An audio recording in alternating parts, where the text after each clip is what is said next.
Hi, TK. This week we're going to talk about illustrators. Illustrators are the people that create the pictures of the stories that we enjoy.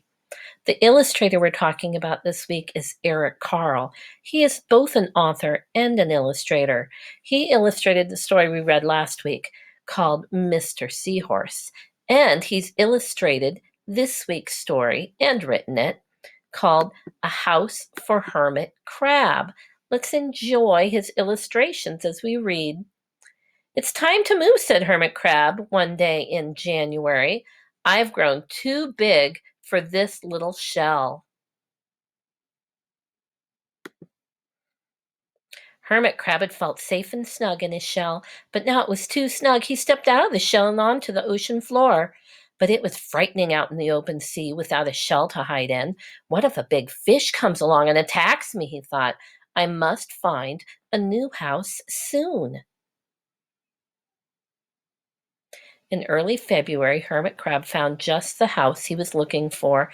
It was a big shell and strong. He moved right in, wiggling and waggling about inside it to see how it felt. It felt just right. But it looked so, well, so plain, thought Hermit Crab.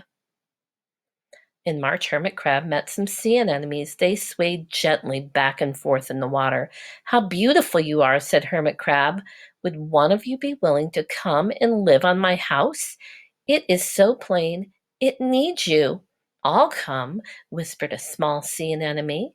Gently, Hermit Crab picked it up with his claw and put it on his shell. In April, Hermit Crab passed a flock of starfish, moving slowly along the sea floor. How handsome you are, said Hermit Crab. Would one of you be willing to decorate my house? I would, signaled a little sea star. Hermit Crab picked it up with his claw and put it on his house. In May, Hermit Crab discovered some coral. They were hard and didn't move. How pretty you are, said Hermit Crab. Would one of you be willing to make my house more beautiful? I would, creaked a crusty coral. Carefully, Hermit Crab picked it up with his claw and placed it on his shell. In June, Hermit Crab came upon a group of snails crawling over a rock on the ocean floor.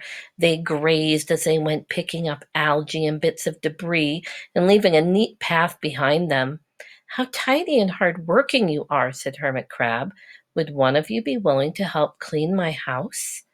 I would, offered one of the snails. Happily, Hermit Crab picked it up with his claw and placed it on his shell. In July, Hermit Crab came upon several sea urchins.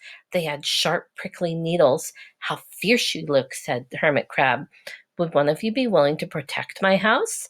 I would, answered a spiky sea urchin. Gratefully, Hermit Crab picked it up with his claw and placed it near his shell. In August, Hermit Crab and his friends wandered into a forest of seaweed. It's so dark in here, thought Hermit Crab. How dim it is, murmured the sea anemone. How gloomy it is, whispered the starfish. How murky it is, complained the coral. I can't see, said the snail. It's like nighttime, cried the sea urchin.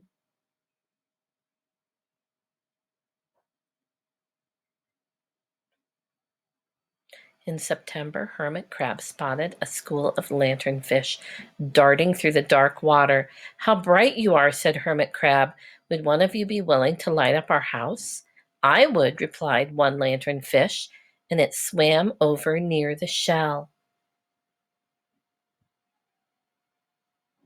In October, Hermit Crab approached a pile of smooth pebbles. How sturdy you are, said Hermit Crab. Would you mind if I rearranged you? Not at all, answered the pebbles. Hermit Crab picked them up one by one with his claw and built a wall around his shell. Now my house is perfect, cheered Hermit Crab. But in November, Hermit Crab felt that his shell was a bit too small. Little by little over the year, Hermit Crab had grown. Soon he would have to find another bigger home. But he had come to love his friends, the sea anemone, the starfish, the coral, the sea urchin, the snail, the lanternfish, and even the smooth pebbles. They have been so good to me, thought Hermit Crab. They are like a family. How can I ever leave them?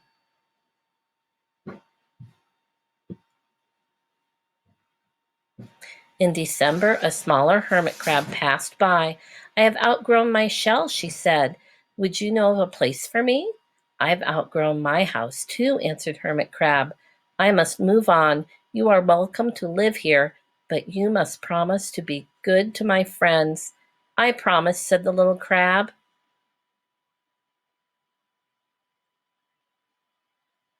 The following January, Hermit Crab stepped out of the little crab, and the little crab moved in.